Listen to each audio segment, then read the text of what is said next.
मेरे परम आदरणीय सम्मानीय पितातुल्य बुजुर्गों को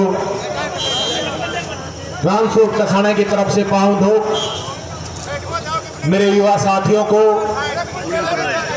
मेरा प्यार भरा नमस्कार और मातृशक्ति को नमन। आज राजस्थान की सबसे बड़ी महापंचायत के चुनाव होने जा रहे हैं और उस महापंचायत का चुनाव लड़ने के लिए मैं आप लोगों के बीच में हूं। मैं कहना चाहूंगा मेरे किसान भाइयों, मेरे नौजवान साथियों, मेरी मातृशक्ति, क्या आवश्यकता हो गई 2008 में एमएलए बनने के बाद में 2013 में चुनाव लड़े, फिर हार गए और फिर 2018 में चुनाव लड़ रहे हैं। मेरा जब तक आप लोगों के बीच में नहीं रख पाऊं, अपनी बात आप लोगों को नहीं कह पाऊं, मेरा चुनाव लड़ने का उद्देश्य है कि आज पूरे देश के अंदर कोई भी क्षेत्र हो, हर क्षेत्र के अंदर कोई भी जो उत्पादन करता है वो अपनी उत्पादन की हुई वस्तु का मूल्य निर्धारित करता है। लेकिन राजस्थान में नहीं, पूरे हिंदुस्तान के अंदर आज किसान की स्थिति क्या है। मेरा उद्देश्य है राजस्थान की उस बड़ी महापंचायत में जाने का कि मैं राजस्थान में किसानों के लिए लड़ाई लड़ूं और उनके संघर्ष के लिए लड़ाई लड़ूं। मैं कहना चाहूंगा मेरे किसान भाइयों, मेरा उद्देश्य होगा कि किसानों को फ्री में बिजली मिले, किसानों को 8 घंटे बिजली मिले और सिंगल फेज जब भी मांगे 24 घंटे के अंदर उनको कनेक्शन मिलना चाहिए। क्योंकि जब तक किसान गांव का बेटा खुशहाल नहीं होगा, जब तक राजस्थान विकास की गति पर आगे नहीं बढ़ सकता। मैं कहना चाहता हूं युवा साथियों, पिछले 5 साल के अंदर जो आप सब लोग यहाँ बैठे हुए हो और जब शहर में कहीं जाते हैं तो कुछ लोग कहते हैं कि पिछले 5 साल के अंदर शहर के अंदर शांतिपूर्ण वातावरण रहा।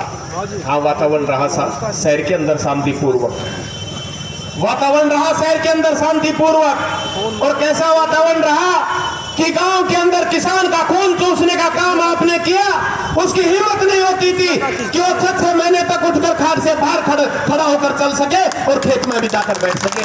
आपने बहुत शांति का काम किया।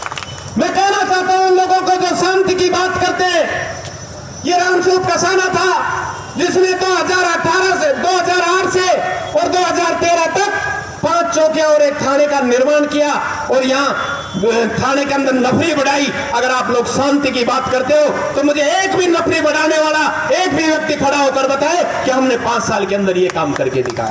हाँ, आपने काम करके दिखाया। इस 5 साल के अंदर जो पूरे कोटपुतली के अंदर ऐसा कोई महीना नहीं गया 5 साल के अंदर जहां फायरिंग नहीं हुई हो। आज मैं कहना चाहता हूं किसान भाइयों जो शांति की बात किया करते हैं उनसे भी कहना चाहता हूं, इस 5 साल के कार्यकाल में 38 मर्डर हुए लेकिन एक भी मर्डर का पता नहीं चला। इस शांति की बात करते हैं, ऐसी शांति जो इसको मैं कहना चाहता हूं आप लोगों के बीच में। मेरा उद्देश्य किसानों की सेवा करना, किसान वर्ग को आगे बढ़ाना, व्यापारियों की मदद करके उनके व्यापार में और आगे बढ़ाना। और मैं कहना चाहूंगा युवा साथियों से, युवा साथियों, मेरा उद्देश्य है कि कोटपुतली क्षेत्र में जितनी भी फैक्ट्रियां लगी हुई है, मैं आपको विश्वास दिलाता हूं कि आपने मुझे कामयाबी दिलाई तो 2018 के अंदर चाहे कोटपुतली के अंदर कोई फैक्ट्री रहे या नहीं रहे, अगर फैक्ट्री रहेगी तो 60% आपको वैकेंसी मिलेगी। इस बात की आपको गारंटी देता हूं। आपको मैं आज पूछना चाहता हूं आप लोगों से कि इस 4 साल के कार्यकाल में लोगों ने अपने लिए तो फैक्ट्री लगा ली, लेकिन जो कोटपुतली का युवा था क्या उसकी कभी बात करने गए? कोई पश्चिमी बंगाल से आ रहा है, कोई तमिलनाडु से आ रहा है, कोई बिहार से आ रहा है, कोई उत्तर प्रदेश से आ रहा है, क्या कोटपुतली में युवा नहीं है? क्या राजस्थान में युवा नहीं है? उनके लिए संघर्ष करना होगा। गली में कराओ गली को ना गली में मैं आज आप लोगों के बीच में कहना चाहूंगा गली से गली में कर दो कि मेरा उद्देश्य होगा हर ग्राम पंचायत में फीडर लगवाना ताकि किसानों को बिजली मिल सके। हर ग्राम पंचायत के अंदर पशु केंद्र, स्वास्थ्य केंद्र, वो सब सरकारी योजनाएं जो आपके गांव में हो ताकि हमारे गांव का बेटा शहर की ओर प्रस्थान नहीं करे। मैं कहना चाहता हूं किसान भाइयों, मैं आज यहां बैठा हुआ हूं, आप लोगों के आपका प्यार और समर्थन मुझे मिला। मैं तो इतना ही कहना चाहूंगा, आप लोगों के बीच में एक बात रखना चाहूंगा कि जो व्यक्ति कोटपुतली में शांति की बात करते हैं, मैं उनसे इतना निवेदन करना चाहूंगा कि अभी कुछ समय पहले हमारे बस्सी के अंदर मर्डर हुआ और उस मर्डर में किसने किया, गांव वाले इकट्ठे हुए, थाने पे आए और थाने के लोगों ने उनको थाने में नहीं घुसने दिया जो शांति की बात करते हैं। मैं कहना चाहता हूं आप सब लोगों को जागना होगा, समझना होगा। और हमने जब उस मुद्दे को उठाया तो लोगों ने पता नहीं क्या क्या कहा कि 1984 की घटना फिर कोटपुतली में हो सकती है, कोई शांति की बात कर रहा था। मैं आज आप लोगों के बीच में कहना चाहूंगा और आप सबको, क्योंकि जो व्यक्ति अपनी छवि स्पष्ट नहीं कर सकता वो आप लोगों के लिए काम क्या करेगा। मैं तो कहना चाहूंगा आज भी, अगर मेरे किसान पर दुख हुआ, अगर मेरे गांव के व्यक्ति पर दुख हुआ तो सबसे पहले खड़ा मिलेगा किसान का बेटा रामस्वरूप कसाना। फिर उसको चाहे कोई कुछ नहीं, इस बात से फर्क नहीं पड़ता। फर्क इस बात से पड़ता है कि गांव में गरीब का, किसान का आज जो स्थिति हो रही है उस स्थिति के लिए हमें जागना होगा। मैं पूछना चाहता हूं, आज आप लोग यहाँ बैठे हुए हो, जब हमारे विधानसभा के अंदर जब बस्सी वाले मर्डर को उठाने की बात हुई तो आपका विधायक जाकर झारखंड में बैठ गया। लेकिन मैं धन्यवाद देना चाहता हूं उस धरती पुत्र हनुमान बेनीवाल को, जिन्होंने राजस्थान की विधानसभा में इस कोटपुतली के आम लोगों के रक्षा करने के लिए उन्होंने राजस्थान की विधानसभा में मुद्दा उठाया। मैं कहना चाहता हूं मेरे किसान भाइयों, कोटपुतली से आप लोग अगर चुनकर भेज दोगे तो यह विश्वास दिलाना चाहता हूं आप लोगों को कि आने वाले समय में आपके बीच में वो बहरूपिये नहीं आएंगे, वो अधिकारी नहीं आएंगे जो किसान पर अत्याचार करने का काम करते हैं और आपके ऊपर बीसीआर भरने का काम करते हैं। यह विश्वास दिलाना चाहता हूं। मैं विश्वास दिलाना चाहता हूं युवा साथियों, कोटपुतली में शांति व्यवस्था कायम रखूंगा और हर सूरत में चाहे उसके लिए कोई भी कदम उठाने पड़े उसके लिए प्रयास करूंगा और आप सब लोगों का साथ लेकर आगे बढ़ूंगा। आप सबको मेरी ओर से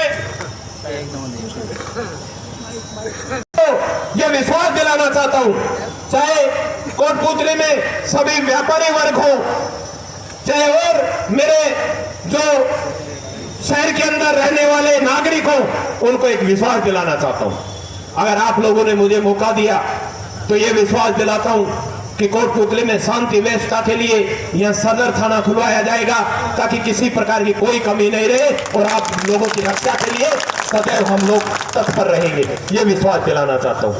और फिर भी अगर पिछले समय में जो व्यापारी भाई या कुछ लोग जो मानते, मैं उन सब से हाथ जोड़कर माफी चाहूंगा। अगर मेरे से कोई कमी रही हो तो मैं उस कमी को सुधार कर आपकी रक्षा के लिए आगे बढ़ूंगा, आपकी सेवा के लिए आगे बढ़ूंगा, यह विश्वास दिलाना चाहता हूं। मैं कहना चाहता हूं मेरे किसान भाइयों, आने वाला समय अब आपको तय करना होगा कि राजस्थान की उस बड़ी महापंचायत में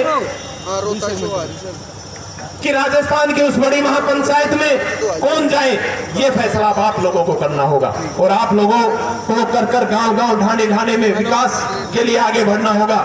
इस 5 साल के अंदर जो विकास रुका उस गति को बढ़ाने के लिए आप सबका प्यार और सम्मान चाहिए। आप सब यहाँ आए, उनको बहुत बहुत धन्यवाद। जय जवान जय किसान, राम राम साहब। सब लोग शांति के साथ, सभी मैं युवा साथियों से भी निवेदन करना चाहूंगा, प्यार और शांति के साथ हम सब लोग नामांकन के लिए आगे बढ़े। 1 मिनट